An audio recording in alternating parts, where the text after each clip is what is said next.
बंधु जदि आपण मैंने बीएसएनएल सिम यूज कर आपण मानी गोटे बहुत बड़ खुशी खबर जहाँकि ज्योतिरादित्य सिंधिया देइछंती एही सूचना जहाँकि एही दिन आपण माने यूज करि परिबे कौन रही गले आपण माने भाबुथे बीएसएनएल 5G ये तो 3G बाहर नहीं ये 5G 4G कौन यूज करिया कथा कहूची नहीं तो सरकारी टेलीकॉम कंपनी बीएसएनएल व्यवहारकारी एक बहुत बड़ खुशी खबर आ जहाँकि आपण मैंने शुणिले खुशी हो जाए।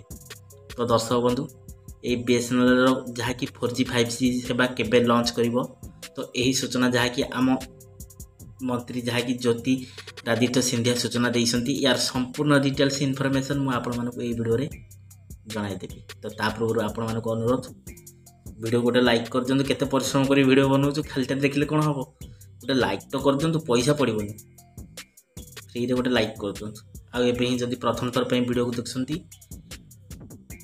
वीडियो गोटे लाइक कर दिंतु आ ता संगे संगे मनवाना ना मनराइट चैनल को एबे ही सब्सक्राइब करी पाखर आसता घंटी बटन को ऑल रे दबाइ दे। हेलो फ्रेंड्स नमस्कार जय जगन्नाथ मो मन आपण मानक स्वागत करूची आज आउ एक नुआ दमदार वीडियो रे। तो दर्शक बंधु जहाँकि सूचना आसी मुझे दौची जहाँकि बीएसएनएल यूजर्स गोटे बहुत बड़ खुशी खबर जहाँकि जो मिल बीएसएनएल 5G कनेक्टिविटी मिलवाक जाऊँगी आपको जहाँकि यही दिन तो जहाँकि सरकारी टेलीकॉम कंपनी बीएसएनएल व्यवहारकारी एक बहुत बड़ खुशी खबर जहाँकि से माने खूब शीघ्र 5G संजोग पाइबाकू जाउछंती। केंद्र संचार मंत्री बा दूरसंचार मंत्री ज्योतिरादित्य सिंधिया कहते जे कंपनी चलित वर्ष जहाँकि जून मास 4G रु 5G को परिवर्तन करने को जाऊँ।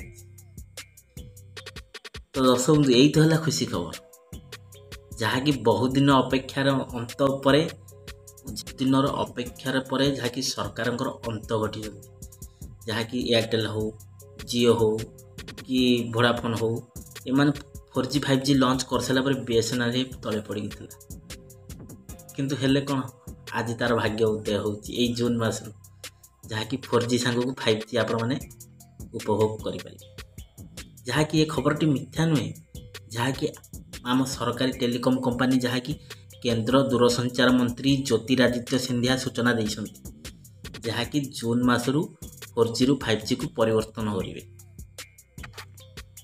जहाँकि कंपनी मे जून सुधा 4G स्थापन करिवो एवं तापर 5G संजोग पे काम आरंभ कर। तो जहाँकि आपण माने भाभी पारथबे जहाँकि जून मे मासरू जो स्थापन करिवो जहाँकि 4G लॉन्च दे दबो किंतु 5G संजोग पे काम आरंभ कर दो जून मासरू जहाँकि जणाई दउछु जे जियो एयरटेल एवं वोडाफोन आइडिया देशर 5G नेटवर्क आरंभ कर दैछ। तथापि वोडाफोन आइडिया एपर्यंत केवल किसी निर्दिष्ट स्थान में 5G संजोग करने को आरंभ कर एपर्यंत सब जगह कंफर्टेबल होगा नहीं 98,000 4G इंस्टॉल होइछि। तो दर्शक बंधु गोटे बहुत बड़ खुशी खबर जहाँकि एपर्यंत 98,000 4G साइट इंस्टॉल होइछि। गणमाध्यम को प्रतिक्रिया देवा सह जहाँकि ज्योतिरादित्य सिंधिया कहते जे 4G संजोग पर 1 लाख जहाँकि साइट योजना करा एथि मध्यरु जहाँकि 89,000 स्थापित होइछि एकक कोष कार्य परीक्षा केंद्र प्रक्रिया एबे भी चालू रही तो सरिया को नहीं पर्यंत पुणी चालू रही।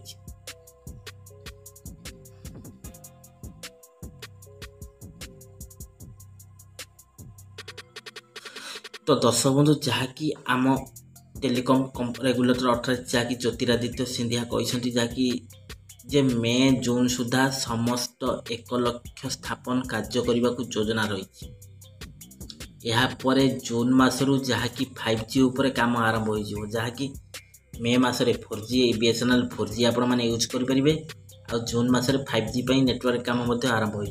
तो एथिपाई अतिरिक्त हार्ड डिस्क हार्डवेयर एवं सॉफ्टवेयर अपग्रेड आवश्यक पड़ुछि सरकार मध्य जोगाई दे से आहुरी मध्य कहते जे चीन दक्षिण कोरिया एवं स्वीडेन पर भारत विश्वर पंचम देश जे कि निजस्व 4G ପ୍ରଯୁକ୍ତିବିଦ୍ୟା ସ୍ୱାକ୍ଷରିତ କରୁଛି, ବିକାଶରେ ଆଗେଇ ଚାଲିଛି। ତ ଦର୍ଶକ ବନ୍ଧୁ, ଏଇଟା ଗୋଟେ ବହୁତ ବଡ଼ ଖୁସି ଖବର, ଯାହାକି ସବୁ ଟେଲିକମ୍ କମ୍ପାନୀ ମାନେ ଯାହାକି 5G 4G ଲଞ୍ଚ କରୁଥିଲା ବେଳେ BSNL ଆଜି ତଳେ ପଡ଼ିକି ରହିଥିଲା। କିନ୍ତୁ ବହୁତ ଲୋକଙ୍କର ଆଶା ଆଉ ଆକାଂକ୍ଷା ଥିଲା ଯେ BSNL ଦିନେ ନା ଦିନେ 5G 4G ଲଞ୍ଚ କରିବ।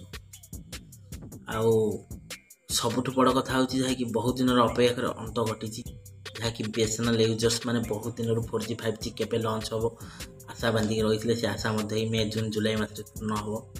ତ ଦର୍ଶକ ବନ୍ଧୁ, ଆପଣମାନଙ୍କୁ ଗୋଟିଏ ରିକ୍ୱେଷ୍ଟ, କେଉଁମାନେ BSNL ସିମ୍ ୟୁଜ୍ କରୁଛନ୍ତି ଆଉ ଏପର୍ଯ୍ୟନ୍ତ ଆଶା ବାନ୍ଧିକି ବସିଛନ୍ତି ଯେ BSNL 3G ସେବା ଏଯାଏଁ ଚାଲିଛି, 4G 5G କେବେ ହେବ, ତ ସେମାନଙ୍କୁ ଗୋଟିଏ ଅନୁରୋଧ, କମେଣ୍ଟ ବକ୍ସରେ BSNL ବୋଲି ଲେଖିଦିଅନ୍ତୁ। ଯଦି BSNL କଷ୍ଟମର ଆପଣମାନେ କମେଣ୍ଟ କରିଦିଅନ୍ତୁ। ହଁ, ଆଉ ଗୋଟେ କଥା ମନେ ରଖନ୍ତୁ, ଯାହାକି ଏ ଯେତକ ଟାୱାର ସବୁ ଗଭର୍ଣ୍ଣମେଣ୍ଟର BSNL, କିନ୍ତୁ ତାଙ୍କ ତରେ ଯାହାକି ସବୁ ଆଟାଚ୍ ହେଇକି ଜିଓ ଏୟାରଟେଲ୍ ସବୁ ତାଙ୍କ ତରେ କରାହେଇଛି। କିନ୍ତୁ ସେମାନେ ଆଜି ଗଭର୍ଣ୍ଣମେଣ୍ଟ ସଂସ୍ଥା ଆଜି ପଡ଼ିଛି, ସେମାନେ ତାଙ୍କୁ ପଇସା ଦେଇକି ସେମାନେ 5G 6G କରିଚାଲିଛନ୍ତି, BSNL ସେଇ 3Gରେ ପଡ଼ୁଛି। ତ ଆଜି ବି BSNL ଭାଗ୍ୟ ଉଦୟ ହୋଇଛି। ତ ଏଥର BSNL ଯେଉଁମାନେ ୟୁଜର୍ସ ମାନେ ସେମାନଙ୍କର ଭାଗ୍ୟ ଉଦୟ ହୋଇଛି, ବହୁତ ବଡ଼ ଖୁସି ଖବର। ତ ଦର୍ଶକ ବନ୍ଧୁ, ଆଉ ଯଦି ଭିଡ଼ିଓଟି ଭଲ ଲାଗିଛି ଭିଡ଼ିଓଟାକୁ ସାଙ୍ଗମାନଙ୍କ ସହିତ ସେୟାର କରନ୍ତୁ। ଆଉ ଯଦି ଏ ନେଇ ଆପଣମାନଙ୍କର ମତାମତ କ'ଣ ମୋ କମେଣ୍ଟ ବକ୍ସରେ ଜଣାନ୍ତୁ। ଆଉ ଯଦି ଭିଡ଼ିଓଟି ଭଲ ଲାଗିଛି ଏବେ ହିଁ ଭିଡ଼ିଓ ଗୋଟେ ଲାଇକ୍ କରିଦିଅନ୍ତୁ। ତା ସଙ୍ଗେ ସଙ୍ଗେ ମନୋରଞ୍ଜନ ମଣ୍ଡାଟି ଚ୍ୟାନେଲକୁ ଏବେ ହିଁ ସବସ୍କ୍ରାଇବ୍ କରି ପାଖରେ ଆସୁଥିବା ଘଣ୍ଟି ବଟନକୁ ଅନ୍ରେ ଦେବେ। ଦର୍ଶକ ବନ୍ଧୁ, ଆଜି ପାଇଁ ତ ସମୟ ହେଇଯାଇଛି, ଭିଡ଼ିଓଟାକୁ ଏଇଠି ରଖି ପୁଣି ଦେଖା ହେବି ନେକ୍ସଟ ଏପିସୋଡ଼ରେ ପୁଣି ଏକ ନୂଆ ଦମଦାର ଭିଡ଼ିଓକୁ ନେଇ। ସେପଟେ ମୋତେ ବିଦାୟ ଦିଅନ୍ତୁ। ରହୁଛି, ନମସ୍କାର, ଟେକ୍ କେୟାର, ବାଏ ବାଏ, ଜୟ ଜଗନ୍ନାଥ।